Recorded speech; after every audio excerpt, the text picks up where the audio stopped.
Sleeping Beauty. In a faraway land long ago, King Stephen and his fair queen wished for a child. At last a daughter was born, and they named her Aurora. To honor the baby princess, the king held a great feast. Nobles and peasants, knights and their ladies, everyone flocked joyfully to the castle. King Stephen welcomed his good friend King Hubert to the feast. King Hubert had brought his young son Philip with him. The kings agreed that someday Philip and Aurora would be married. Among the guests were 3 good fairies, Flora, Fauna, and Merryweather. Each of these magic beings wished to bless the infant with a gift. Waving her wand, Flora chanted, "My gift shall be the gift of beauty, and mine," said Fauna, "shall be the gift of song." Merryweather's turn was next, but before she could speak, the castle doors flew open. Lightning flashed, thunder rumbled. A tiny flame appeared and grew quickly into the form of an evil witch, Maleficent. Her pet black raven was perched on her shoulder. Maleficent was furious, for she hadn't been invited to the feast. Now she took revenge. "I, too, have a gift for the newborn babe," she sneered. "She shall indeed grow in grace and beauty, but before the sun sets on her 16th birthday, she shall prick her finger on the spindle of a spinning wheel and die." With a cruel laugh, the witch vanished. Everyone in the room was grief-stricken. But Merryweather still had a gift to give, and she tried to undo Maleficent's curse. She said to the infant, "If through this witch's trick a spindle should your finger prick, not in death, but just in sleep, the fateful prophecy you'll keep, and from this slumber you shall wake, when true love's kiss the spell shall break." King Stephen ordered that every spinning wheel in the land be burned, but he still feared the witch's curse, so the good fairies hatched a plan. They would take Aurora to live with them, deep in the woods, safe from Maleficent. The king and queen agreed. They watched with heavy hearts as the fairies hurried from the castle carrying the baby princess. To guard their secret, the fairies disguised themselves as peasant women and changed Aurora's name to Briar Rose. The years passed quietly, and Briar Rose grew into a beautiful young woman.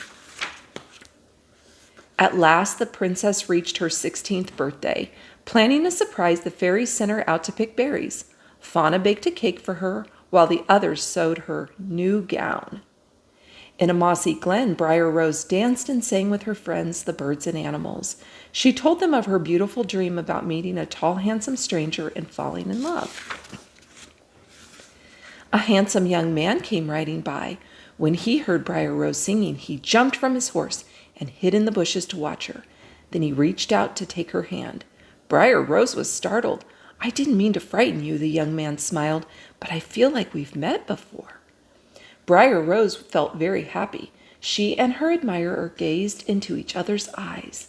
The young man didn't know she was Princess Aurora, and she didn't know he was Prince Philip, to whom she had been betrothed many years ago.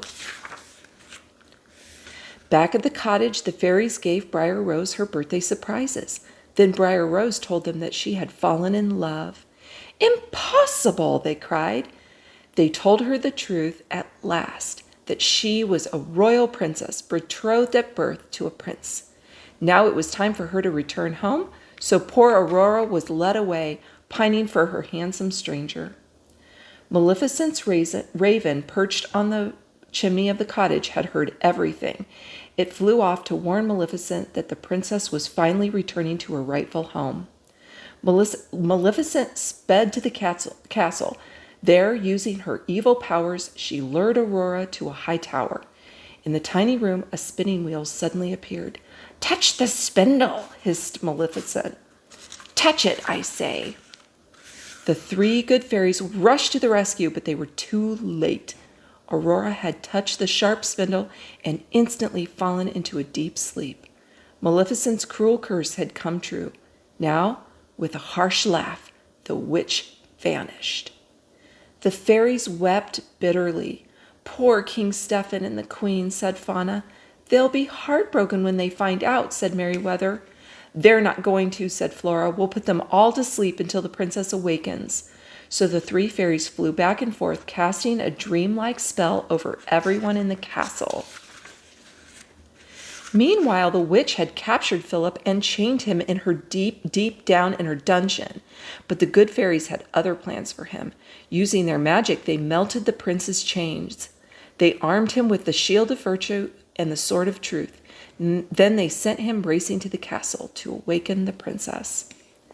When the witch saw Philip escaping, she furiously tried to stop him. She hurled heavy boulders at him, but the brave prince rode on. When Philip reached Aurora's castle, Maleficent caused a forest of thorns to grow up all around. Philip angrily hacked the thorns aside with his powerful sword. In a rage, the witch soared to the top of the highest tower.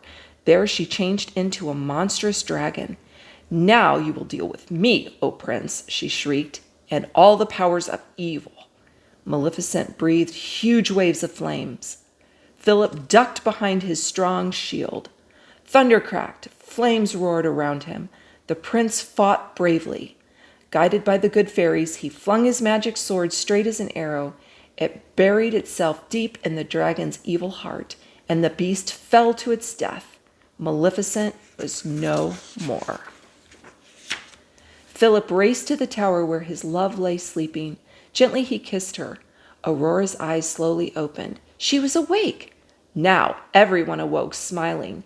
The king and queen were overjoyed to see Aurora again, and wedding plans were soon made.